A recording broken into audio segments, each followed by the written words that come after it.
ಎಲ್ಲರಿಗೂ ನಮಸ್ಕಾರ. ಗದ್ರೇಸ್ ಗೃಹಪಾಕ ಯೂಟ್ಯೂಬ್ ಚಾನಲ್ಗೆ ನಿಮಗೆಲ್ಲ ಸ್ವಾಗತ. ಇವತ್ತು ನಾ ಮಾಡತ್ತಿರೋ ರೆಸಿಪಿ ಅವರಿಕಾಳು ಸಬ್ಬಸ್ಗಿ ಹಾಕಿದ್ದ ಅಕ್ಕಿ ಹಿಟ್ಟಿನ ತಾಲಿಪಟ್ಟ. ಈ ರೆಸಿಪಿ ಹೆಂಗೆ ಮಾಡೋದು ಅಂತ ಇವತ್ತು ಯೂಟ್ಯೂಬ್ ಚಾನಲ್ನ ನೋಡೋಣ ಅಂತ. ಮೊದಲಿಗೆ ನಾ ಇದಕ್ಕೆ 1 ಕಪ್ ಅಕ್ಕಿ ಹಾಕೊಳತ್ತೀನಿ ಮತ್ತು 1 ಕಪ್ ಅಷ್ಟು ಹಚ್ಚಿರುವಂಥ ಸಬ್ಬಸ್ಗಿ, 1 ಉಳ್ಳಾಗಡ್ಡಿ ಹಾಕತ್ತೀನಿ, 1 ಟೊಮೆಟೊನು ಸಣ್ಣಗೆ ಹೆಚ್ಚಿ ಇದಕ್ಕೆ ಹಾಕತ್ತೀನಿ.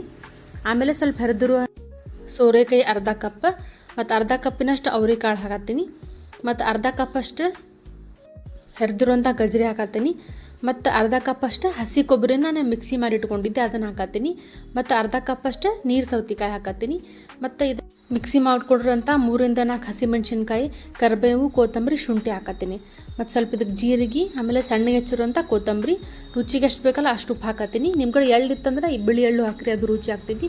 ಒಂದು ಅರ್ಧ ಚಮಚ ಅಷ್ಟು ಇದಕ್ಕೆ ಅಜ್ವಾಯಿನ ಹಾಕತ್ತೀನಿ ಮತ್ತು ನೀರೇನು ಹಾಕತ್ತಿಲ್ಲ, ಫಸ್ಟಿಗೆ ನಾ ಹಂಗೆ ಕಲಸಾತೀನಿ. ಆಮೇಲೆ ನಮಗೆ ನೀರು ಎಷ್ಟು ಬೇಕಲ್ಲ ಅಷ್ಟು ಒಂದು ಅರ್ಧ ಗ್ಲಾಸ್ ಅಷ್ಟು ಹಾಕಿ ಸ್ವಲ್ಪ ಮೆತ್ತಗನ್ನ ಕಲಸ್ರಿ, ಅಂದ್ರೆ ತಟ್ಟಾಕು ಚಲೋ ಆಗ್ತೈತಿ ಮತ್ತು ತಾಲಿಪಟ್ಟಿನೂ ರುಚಿ ಬರ್ತಾವೆ. ಚಲೋ ತಂಗ ಕಲಸ್ರಿ. ಇದನ್ನು ನೋಡ್ಬೇಕು, ಇಷ್ಟು ಕನ್ಸಿಸ್ಟೆನ್ಸಿ ಆಗೋಂಗೆ ಕಲಸಿದ್ರೆ ಸಾಕು. ತಾಲಿಪಟ್ಟಿ ತಟ್ಟಬೇಕಂದ್ರೆ ನಮ್ಮ ಕಡೆ ನಾವು ಒಂದು ಕರ್ಚೀಫ್ ಆದರೂ ಯೂಸ್ ಮಾಡ್ತೀವಿ, ಅದನ್ನು ಹಸಿ ಮಾಡಿ ನಾವು ಒಂದು ಬಟ್ಟೆ ಯೂಸ್ ಮಾಡ್ಬೋದು. ಇಲ್ಲ ಅಂತಂದ್ರೆ ಇದು ಹೋಳಿಗೆ ಮಾಡುವಂಥ ಪೇಪರ್. ಇದು ಪೇಪರ್ ಏನಾಗ್ತೈತೆ ಅಂದ್ರೆ ಯಾವಾಗಲೂ ಸುಡುವುದಿಲ್ಲ ಮತ್ತು ಇದನ್ನು ನಾವು ಭಾಳ ಸತಿ ಯೂಸ್ ಮಾಡ್ಬೋದು ತೊಳೋದು ಅನ್ನೋ ಅದಕ್ಕೆ ಯೂಸ್ ಮಾಡತ್ತೀನಿ. ಇದನ್ನು ನಾನು ತಟ್ಟಿ ಹಿಂಗೆ ಸ್ವಲ್ಪ ಮೀಡಿಯಮ್ ಸೈಜ್ ಅಷ್ಟು ನಾನು ಇದನ್ನು ತಟ್ಟಾತೀನಿ. ಆಮೇಲೆ ಒಂದು ತವಾ ಇಟ್ಟು ತವಾ ಬಿಸಿ ಆದಮೇಲೆ ಒಂಚೂರು ಎಣ್ಣೆ ಹಾಕತ್ತೀನಿ. ನಿಮಗೆ ತುಪ್ಪ ಬೇಕಂದ್ರೆ ತುಪ್ಪನೂ ಹಾಕ್ಬಹುದು. ನಾನು ಇದ್ರೊಳಗೆ ಬರೀ ಒಂದು ಅರ್ಧ ಚಮಚ ಅಷ್ಟು ಎಣ್ಣೆ ಹಾಕತ್ತೀನಿ. ಎಣ್ಣೆ ಸ್ವಲ್ಪ ಚಲೋ ತಂಗೆ ಬಿಸಿ ಆದಮೇಲೆ ನಾನೇನು ತಟ್ಟಿಟ್ಟಿದ್ದೆ ಅಲ್ಲ ಅದು ತಾಲಿಪಟ್ಟಿ, ಅದನ್ನ ಇದ್ರೊಳಗೆ ಹಾಕತ್ತೀನಿ. ಹಾಕಿ ಒಂದು ನಿಮಿಷ ಅಷ್ಟು ಮುಚ್ಚಿಡಾತೀನಿ. ಆಮೇಲೆ ಇದನ್ನು ಮೇಲಿಂದ ಏನು ಪೇಪರ್ ಇರ್ತಲ್ಲ ಆ ಪೇಪರ್ ತೆಗಿಬೋದು. ಈ ಪೇಪರ್ ಯಾವಾಗಲೂ ಸುಡೋದಿಲ್ಲ, ನೀವು ಡೈರೆಕ್ಟ್ ಹಿಂಗೆ ಬಿಸಿ ಮೇಲೆ ಯೂಸ್ ಮಾಡಿದ್ರೆ ಏನೂ ಆಗೋದಿಲ್ಲ. ನಿಮ್ಮ ಕಡೆ ಇಲ್ಲ ಅಂತಂದ್ರೆ ನೀವು ಕರ್ಚಿಪ್ ಯೂಸ್ ಮಾಡಿರಿ, ಇಲ್ಲಾಂದ್ರೆ ಹೋಳ್ಗೆ ಮಣ್ಣಿನೂ ಇರ್ತೈತಿ ಸ್ವಲ್ಪ ಜನದ ಕಡೆ, ಅದನ್ನು ಯೂಸ್ ಮಾಡ್ಬೋದು. ಅದರಿಂದ ಏನಾಗ್ತೈತೆ ಅಂದ್ರೆ ಎಷ್ಟು ಬೇಕು ನಮಗೆ ಅಷ್ಟು ತೆಳ್ಳದಾಗಿ ನಾವು ತಟ್ಬೋದು ತಾಲಿಪಟ್ಟಿ. ನೋಡ್ಬೋದು ನೀವು ಎಷ್ಟು ತೆಳ್ಳಗಾಗೈತಿದೆ. ಇದನ್ನು ಒಂದು ಕಡೆ ಹೊಳಿಸಿ ಮತ್ತು ವಾಪಸ್ ಇನ್ನೊಂದು ಕಡೆ ಹೊಳಿಸಿ ನಾನು ಇದನ್ನು ಚಲೋ ತಂಗ ಲೈಟ್ ಸ್ವಲ್ಪ ಗೋಲ್ಡನ್ ಬ್ರೌನ್ ಕಲರ್ ಆಗೋ ತನಕ ನಾನು ಇದನ್ನು ಬೇಯಿಸಾಕತ್ತೀನಿ.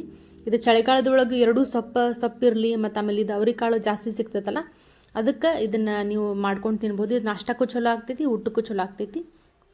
ಚಟ್ನಿಗೆ ಏನು ಮಾಡ್ಬೇಕಂತಂದ್ರೆ ಒಂದು ಜಾರ್ ಒಳಗೆ ಸ್ವಲ್ಪ ಕೊಬ್ಬರಿ, ಆಮೇಲೆ ಹಸಿಮೆಣ್ಸಿನ್ಕಾಯಿ ಹುರಿದಿಟ್ಕೊಂಡಿದ್ದೆ ಅದನ್ನು, ಆಮೇಲೆ ಶುಂಠಿ, ಸ್ವಲ್ಪ ಕರಿಬೇವು, ಸ್ವಲ್ಪ ಕೊತ್ತಂಬರಿ, ಸ್ವಲ್ಪ ಜೀರಿಗೆ, ಇಷ್ಟೇ ಸಿಂಪಲ್ ಚಟ್ನಿ ಮಾಡೇನಿ.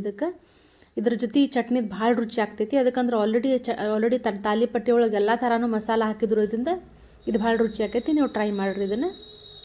ವಿಡಿಯೋ ಏನಾದರೂ ನಿಮಗೆ ಇಷ್ಟ ಆತಂದ್ರೆ ಲೈಕ್ ಮಾಡಿರಿ, ಶೇರ್ ಮಾಡಿರಿ, ಕಮೆಂಟ್ ಮಾಡಿರಿ ಮತ್ತು ನಮ್ಮ ಯೂಟ್ಯೂಬ್ ಚಾನಲಿಗೆ ಸಬ್ಸ್ಕ್ರೈಬ್ ಮಾಡಿರಿ. ವಿಡಿಯೋ ನೋಡಿದ್ದಕ್ಕೆ ಧನ್ಯವಾದಗಳು.